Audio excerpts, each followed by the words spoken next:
Olá, a Clínica Veterinária São Francisco, onde atende o Dr. Fábio e tem lá a equipe dele toda maravilhosa que a gente ama e confia tanto, fica aqui em Araranguá, bem pertinho da Rádio Araranguá. Ali tem assim todos os procedimentos clínicos, né? Cirurgias e tudo mais, e tem também pet, tem banho, tosa, roupinha, ração, mas o principal é aquele tratamento muito bom do Dr. Fábio e da equipe dele. Aliás, falando do Dr. Fábio, falando em pet, falando no GG, vou apresentar a minha entrevistada de hoje já falando sobre bichos. Tudo bem, Mora May? Tudo bem. Obrigada pelo convite. Imagina, a Mora May, tu mostrou que na tua sacada tinha um brinquedinho lá escondido. Jogado, tu quer dizer? Jogado, é do gato. É do gato. Como é que é o nome dele? É o Espirro.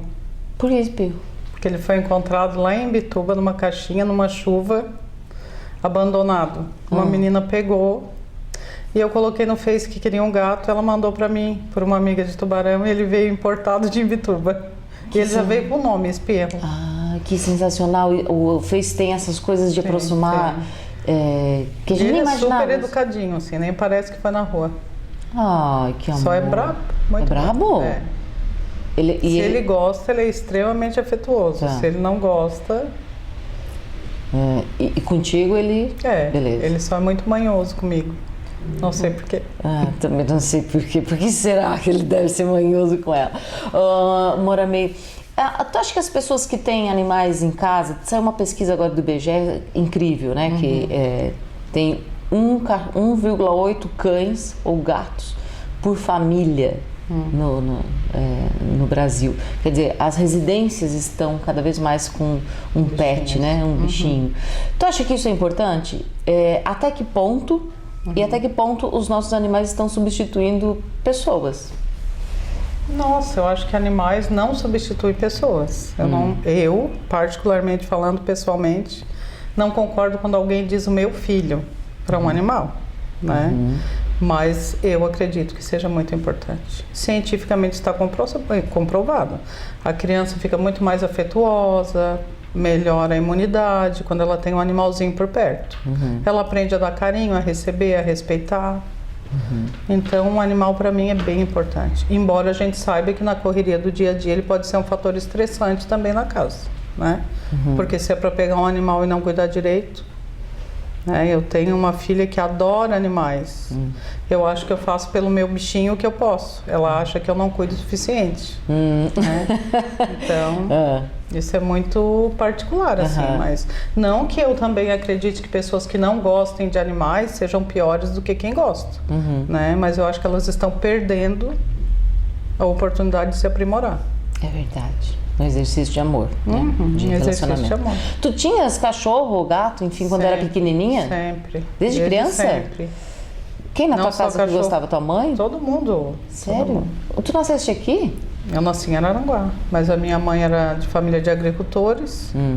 O meu pai não, meu pai é de família de cozinheira e caminhoneiro, mas sempre teve muito bicho. Onde é que vocês moravam na tua infância? Aqui. Por aqui. Mas era uma casa? A casa que eu nasci e me criei é aqui onde tem o Pegasus hoje, na Caetano Nunes, né?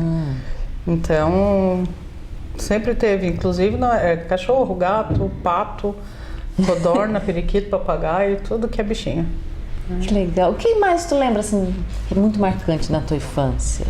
De infância? Nossa! Muita comida boa. A minha avó na casa ao lado, né? Então... Uma vozona que sempre tinha comida no fogão a lenha, né? Muitos primos em volta disputando o colo da avó. Ela era enorme de gorda, assim, muita comida, gente. Vou lá comer uma coisa boa na avó. Então eu saía de casa ali da frente, andava 10 metros.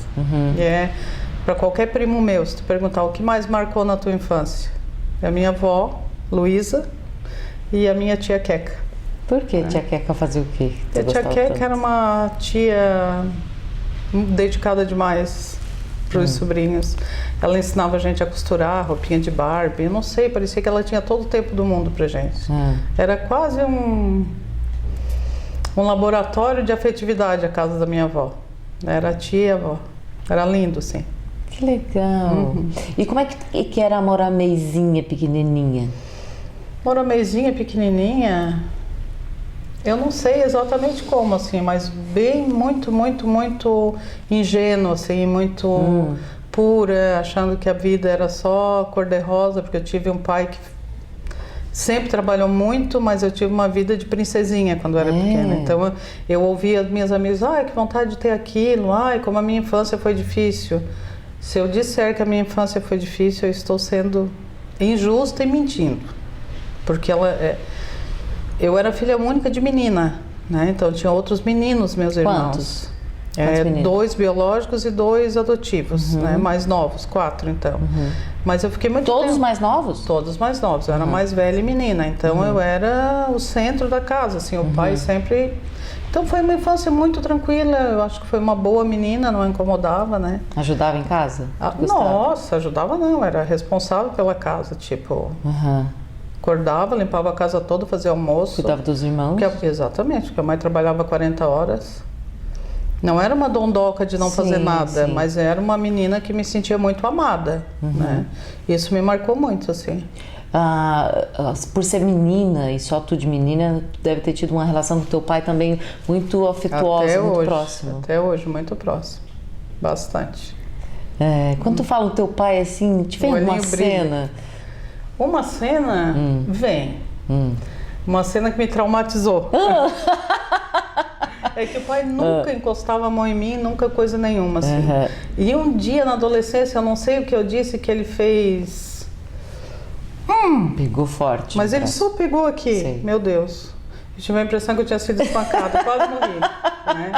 Já a mãe, por sua vez, me batia sempre e de varada e tal, nem sentia mais, né? O pai, o dia que tu apanhava de varada? De varada, de cinta, de fivela, daquele E tu apanhava por quê? Porque a mãe sempre teve depressão. Então ela tinha uma história de depressão que de vez em quando ficava muito grave. Então o pai tinha que me tirar, assim, Era uma coisa dela, então? Não era tu que fazia uma coisa errada? Não. Inclusive eu cresci achando que eu era meio arteirinha, né? E aconteceu porque eu apanhava mesmo valendo. Aí eu pensava, mas por que eu apanhei, né? E eu acho que o pai, de certa forma, compensava isso com muita coisa, muito brinquedo. Então a infância era muito lúdica, assim. E aconteceu uma cena que eu achei muito, assim, que me marcou. Eu já era casada, minha filha mais velha devia ter uns 12 anos. Então eu devia ter uns 32 já. E eu vim aqui no prédio, numa festa. Numa festa de criança. E a minha filha estava ali quietinha, sempre foi muito quietinha. E a dona Tereza, aqui do seu Alveri, do prédio, estava do meu lado. E ela disse, mas a tua filha é calminha, né? E eu disse, dona Tereza, não sei quem puxou, né? Eu falei, porque ela é muito assim. Ela disse assim, quem puxou? A ti. Tu sempre foi assim? Sabe quando tu fica assim? Eu era assim, calminha. Então por que eu apanhava, né? Mas aí já passou. Né? E tu conseguiu entender isso, essa coisa da tua mãe? Consegui entender, entendo, serve um monte, né? Como um laboratório, porque eu trabalho com isso, né? Consigo entender a tristeza das crianças, né? O quanto é triste, porque tu olha uma mãe chorando, tu acha, a criança sempre acha que a culpa é dela. Né? O que eu fiz? A tendência é onde é que foi que eu errei, né? Então, entendo, mas entender é diferente de conviver bem, né? Não é doidinho, assim, tu fica sempre com o pezinho atrás, mas se convive, né? Tua mãe continua aqui entre a gente? Continua aqui. Aqui mesmo, ali aqui? Onde eu sempre continuo. Vocês não saíram daqui do bairro? Não, na verdade eu saí, morei... Acho que uns 15 anos em uma casa que eu construí. Aqui em Araranguá? Aqui em Araranguá. E foi muito engraçado porque depois que eu encontrei uma pessoa que é o meu marido hoje, a gente é muito de passear, sabe? Passear e ir pro sítio, e bicharada, e cachoeira e tal. E eu comecei a não dar mais conta da casa, porque eu adoro a casa bem arrumadinha, a grama bem cortadinha. E ele quer muito passear. E começou a grama e calçada. E não deu mais conta. Disse, vamos experimentar então ficar no apartamento, né? E coincidentemente aqui estava vago, eu disse, então a gente vai experimentar um apartamento. E foi muito interessante, porque eu cheguei aqui para olhar, né? Daí eu cheguei na sacada, quando eu olhei a rua, eu chorei na sacada. E ele veio dali e disse, tu tá chorando? Eu disse, tô, porque eu me criei aqui. Eu colhia bergamota aqui, sabe? Num banhadão, eu disse, o que eu tô fazendo aqui de novo nessa rua? Então foi muito, muito assim, eu me arrepio coisa porque... mágica, que lindo isso. A minha vida é mágica. Tua vida é mágica? A minha vida é mágica. Por quê? Porque tudo que eu peço para Deus, Ele me dá. Tudo, tudo. Por que tu acha que é Deus que te dá? Porque eu tenho fé. Tudo. E eu cuido, assim, às vezes eu quero alguma coisa e digo, calma, Deus, eu não tenho certeza se é isso que eu quero, deixa eu só decidir. Isso é porque ótimo. Porque já teve época que eu pedi e veio, eu digo, ai, calma, espera um pouquinho. Né? Não era bem, não era não bem era hora. assim, eu não tinha ainda elaborado bem a minha ideia. Isso é ótimo. Como é que tu exercita a tua fé? Como é que é esse teu diálogo com Deus? Eu olho pra cima, mas a gente tem essa coisa Como é que é meu diálogo com Deus? É um diálogo mesmo, não é... Uma conversa mesmo? É uma conversa. De voz alta ou de rezar uma coisa interna? De voz alta quando eu acordo pensando em conversar com Ele, como se Ele me chamasse, tipo 4 da manhã, meia-noite. E em pensamento quando eu me aperto... Mas tu conversa daí? Converso. E o teu marido? Quem tem meu Ele marido, ouve ele já tu sabe conversando? que eu sou louquinha assim. Mas é interessante, não atrapalha o sono Não, porque dele. ele também faz isso, né? Então, ontem mesmo era 4:30 da manhã, ele virou e disse, vai dormir? Eu disse, não, deixa eu só conversar com Deus um pouquinho, assim. E eu converso, não é em voz alta, né? Não é assim um surto psicótico, né? Mas assim, ai meu Deus, resolve isso pra mim, caminha, decide o que for melhor, né? Assim. É um pouco de terapia isso, né? Tu sabe, né? Não é um pouco de terapia. Não? Não, é puro coração, não tem nada de científico. Mas de tu ficar conversando e desabafando e falando, tu acha que isso não é bom? Mas não é um desabafo, né? É um pedido. Porque eu acredito que ele age mesmo, ele age. Bom, tu pedes, isso ficou claro. Eu peço. E tu agradeces de que forma? Certeza. De que forma? Assim, meu Deus, muito obrigada. Deu certo, já foi. Agora o que é a próxima batalha, né? Porque eu acredito que quem tem fé... não impede que quem tenha fé enfrente problemas. Vem, igual. Né? Até porque isso tem na Bíblia.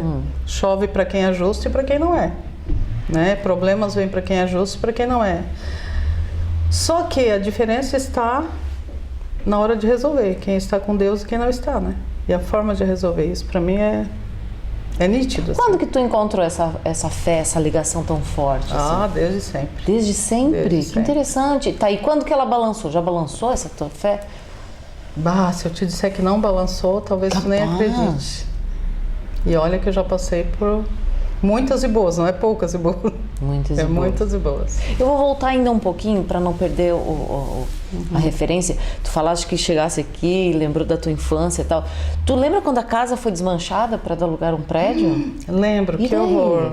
Ai, cara, não dá. Esse programa não dá. Arrepia tudo aqui. Eu lembro quando a casa foi desmanchada, mas eu não vi desmanchar. Ai, por favor. Foi... eu não quero ver. O meu irmão foi ali, entrou em todos os cômodos da casa, porque era uma casa muito legal, não era uma casa... Era uma casa bem legal, e ele foi e olhou os lustres, tirou, guardou, porque o pai sempre foi muito caprichoso. Então, cada um tinha seu quarto, lustre combinando, tu sabe? E o meu irmão disse, eu fui lá, me despedi da casa, abençoei e eu não vi demolir. Quando eu vi, o Pégaso já estava subindo. E muito interessante, porque assim, desde criança eu era apaixonada por cavalo alado. Por isso que eu digo que a minha vida é mágica. E quando eu tinha uns 10 anos, lançaram a primeira versão da Fúria de Titãs, e tem cavalo alado e tal, lembra? Agora tem a Fúria de novo, já vi, né? E eu dizia, meu Deus, que lindo, um cavalo alado, que coisa... eu tenho um cavalo alado no meu brinco. Gente! Né? E quando eu vi o nome do Pégasus, eu assim, E eu tô toda arrepiada. Ai, que linda! Adoro essas histórias assim. Mas eu sou muito assim. Teve alguma vez em que tu pediu e não recebeu e descobriu que era melhor não ter recebido? Nossa, várias. Várias. Sério? Inclusive vezes que eu pedi e pedi de novo e demorou um pouquinho. Ai Deus, mas eu quero, e veio. E depois apareceu uma coisa melhor. Entendi. Mas aí já foi, né? Tu fica atenta ao teu dia a dia com essa conexão, por exemplo? Totalmente. Como é que é isso? Não tá sei. Em vigília das tuas ações? Vigiar e orar, é bem isso. Parece que Eu acredito, as pessoas falam comigo, assim. E eu acredito muito nessa coisa de Espírito Santo e tal, né? Então, quem convive muito comigo, tem uma amiga minha, que eu vou falar o nome dela, porque ela vai me matar, não tem problema, que é a Dilane Mota. E ela ri muito, porque a gente faz muito concurso juntas, prova de especialização, coisa assim, né? E às vezes ela ficava meio assim, porque eu chego na prova e todo muito, muito nervoso, e eu digo que o Espírito Santo ilumine cada um de vocês, eu sempre passo, né?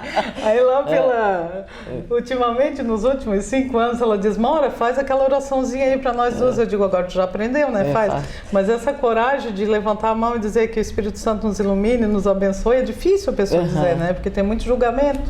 Mas eu não me importo mais com isso. Acho que eu nunca me importei, na verdade. E a tua adolescência, assim, como é que foi? Nossa, minha adolescência nem teve quase. Porque eu era muito estudiosa. Não, mentira, eu não era muito estudiosa. Eu era muito compromissada. Porque eu nunca fui de estudar. Tá. Eu capto na aula e deu. Eu acho abusadinho ficar estudando muito. Até hoje, né? Isso tem que falar baixinho, né? Criançada, é uma delícia estudar. Eu amo se alguém estiver assistindo isso.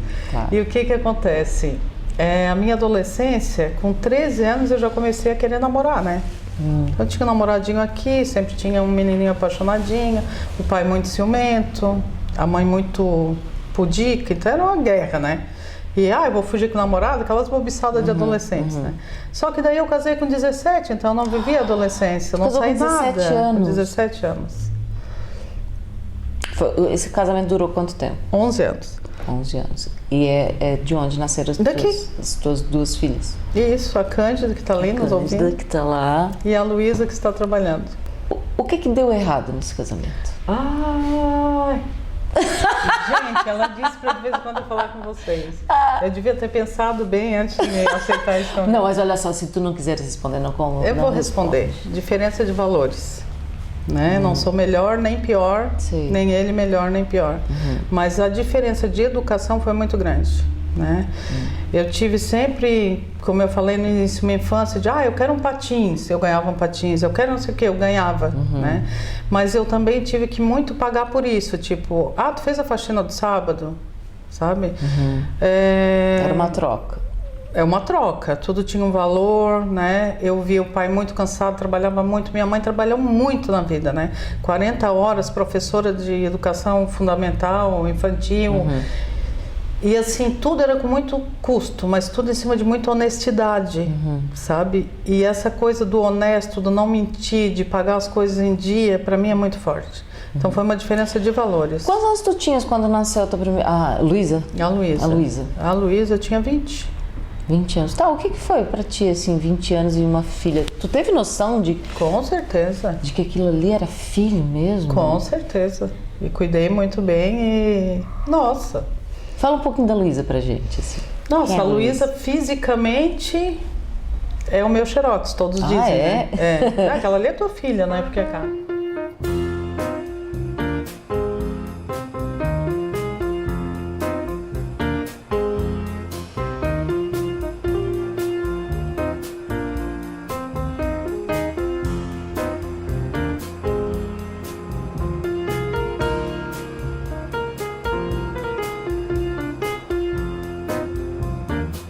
Mas de personalidade é totalmente diferente, né? Ela é fechadona e ela é mais contida que eu.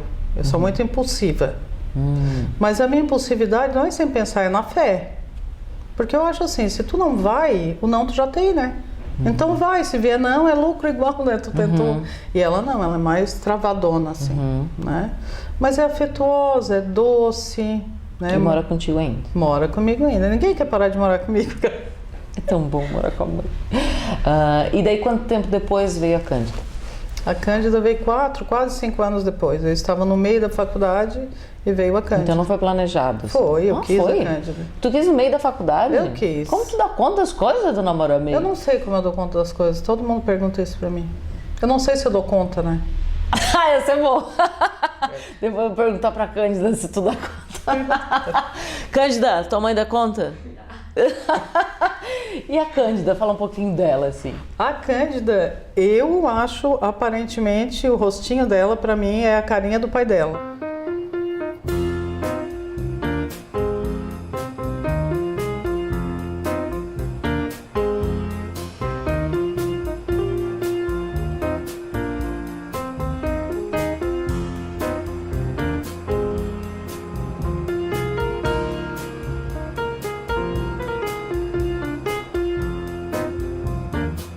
mas a personalidade dela é minha. Ah, é? Embora ela ache que não, ela acha que eu sou dormente, que eu não tenho boca pra nada. Mas Mas que ela ótimo. é mais ousada, mais corajosa. Assim. Interessante. E a Cândida, eu acho que me ouve muito também. É? Ela pede muito a minha opinião, ela ouve. Não necessariamente faz, mas ela ouve. E como é que foi descobrir assim? Não, antes eu ia perguntar do novo amor, mas eu deixo eu encerrar aquela parte lá. Como é que foi ficar separada? Como é que foi essa vida de separada? Nossa, ficar separada ou o momento de separação? Tanto faz, aquilo que tu quiseres é bem falar. diferente. O momento de separação é sempre ruim, Horrível. não é? Então, todo mundo já sabe que Horrível, é horroroso. um luto horrível. Por mais que tu saiba, não deu, tu é educada para ficar até que a morte separe, né? Isso é bem doloroso. Então, foi horrível, assim. Eu acho que foi de novo Deus que disse, vai, separa, porque senão é vida, né? E daí tá, tu saíste com as meninas. Como é que foi esses primeiros meses, primeiro Nossa, tempo, se assim? eu contar, vou contar a verdade, porque eu fiz um propósito de não mentir na minha vida, então eu vou contar a verdade. Eu resolvi separar, foi horrível, porque era de uma família bem tradicional, tanto eu quanto ele, então ninguém queria que separasse, né? Exceto eu. E eu peguei as duas e vim para casa da mãe, aqui, né? E na época tinha aquela história de abandono de lar, né? Se saísse de casa perdia tudo. Então eu saí sem um tapete para cair estendida, né? E fui trabalhando e eu queria muito dar uma casa legal para as duas, cada uma com seu quarto, porque eu tirei as duas de uma casa muito legal. Então eu fiz um propósito de trabalhar muito e eu fiz uma casa muito legal. E cada uma tinha seu quarto e cumpri a minha missão. Por assim. quanto tempo tu ficaste sem casar, entre um casamento e outro? Entre um casamento e outro, eu não fiquei muito tempo sozinha não, porque tipo, em 5 meses separada eu arrumei um namorado que ficou 6 anos comigo. Sério? Por necessidade de ter um companheiro ou porque era uma rolou pessoa uma maravilhosa. pessoa? Porque era uma pessoa maravilhosa e assim, uma pessoa que também era honesta, que era humilde, que fazia planos comigo, aí eu achei que ia dar certo, assim. E só não deu pela questão de que eu sou muito proativa. Eu tenho que trabalhar, conquistar. Se eu enfio uma coisa na minha cabeça, vamos lá que dá. Sabe aquela frase, se tu sonha porque tu é capaz de realizar? Então, vamos fazer. E aí ele começou a demorar a me alcançar, sabe? Demorar, o tempo era outro, e eu fui cansando e terminei. E daí ficou mais quanto tempo solteira? 2 meses, que eu ia mais. Tá, eu vou fazer uma conta bem rápida aqui. Faça. Ou 9 meses, bati 9 recorde meses. bastante. É um bom tempo, Viu? tempo. O que tu fazia? Só trabalhava e cuidava das meninas? Tu saía? Saí um monte, às vezes eu já Sério? tava grandinha, daí tudo que eu não vivi na adolescência, eu vivi separadinha. Claro, porque casar aos 17 anos. Saía pra Criciúma, pra baladinha. Aí assim, era uma sensação tão, gente, tô vivendo minha adolescência. Eu ria sozinha, assim, sabe? E de chegar de madrugada, tomar um banho e ir trabalhar, é bem legal. E aí tu conheceu um novo amor. Conheci. Mas não foi na baladinha. não foi na baladinha, Não. foi como? Esse programa vai ser editado. Depende. É porque eu dei aula há muito tempo na Unisul, em Tubarão. E ele era meu aluno na psicologia. Então eu dei aula para ele no 3º semestre, no 4º, no 5º, no 6º, no 7º, no 8º. Menina. Daí, quando ele se formou, eu estava grávida. Daí ele veio morar comigo. Que coisa mais difícil se apaixonar por um aluno. Não, e um aluno que eu jamais me apaixonaria. Por quê? É porque ele não tinha nada a ver com o meu perfil, assim. Ele era mais do interior, tinha um estilo meio... Então foi ele que te conquistou, foi ele que... Não sei o que foi. Mas é difícil. Tu se apaixonar, porque ter um relacionamento com aluno deve ser muito difícil. Não, é divertido, é legal. Meio proibidinho, assim. Tu sentiu alguma represália na época, não? Por ser aluno? Não, só fui demitida, né? Mas não teve problema nenhum. Tu foi demitida, tu acha mas que não foi por isso? Mas Tá. pesou, eu acho. Acho que pesou um pouquinho, né? Bah. Pesou um pouquinho, porque assim, foi uma época em que a instituição demitiu 200 professores. E eu era uma professora cara, porque eu trabalhava 60 horas em Tubarão. Então eu ia e voltava, não morava lá. né? Então eu imaginei, mas eu acho que isso pesou um pouquinho, talvez não sei. Né? Eu vou para o intervalo comercial, a gente estava falando aqui de educação e de professor, eu me lembrei do Xodó da Tia Joyce, do Extensão X, que são escolas maravilhosas que a gente pode confiar nossos filhos desde pequenininho, bebezinho, lá no maternal, lá no berçário, no Xodó da Tia Joyce, e depois tem o Extensão X, que vai do pré até o terceirão. Quer dizer, são anos muito importantes dos nossos filhos que a gente sabe que pode contar com o Xodó da Tia Joyce, com o Extensão X, para que eles tenham uma educação legal, que eles tenham também valores trabalhados e que eles tenham, sobretudo, muito, muito, muito amor. Eu vou para o intervalo e volto já já, não saber.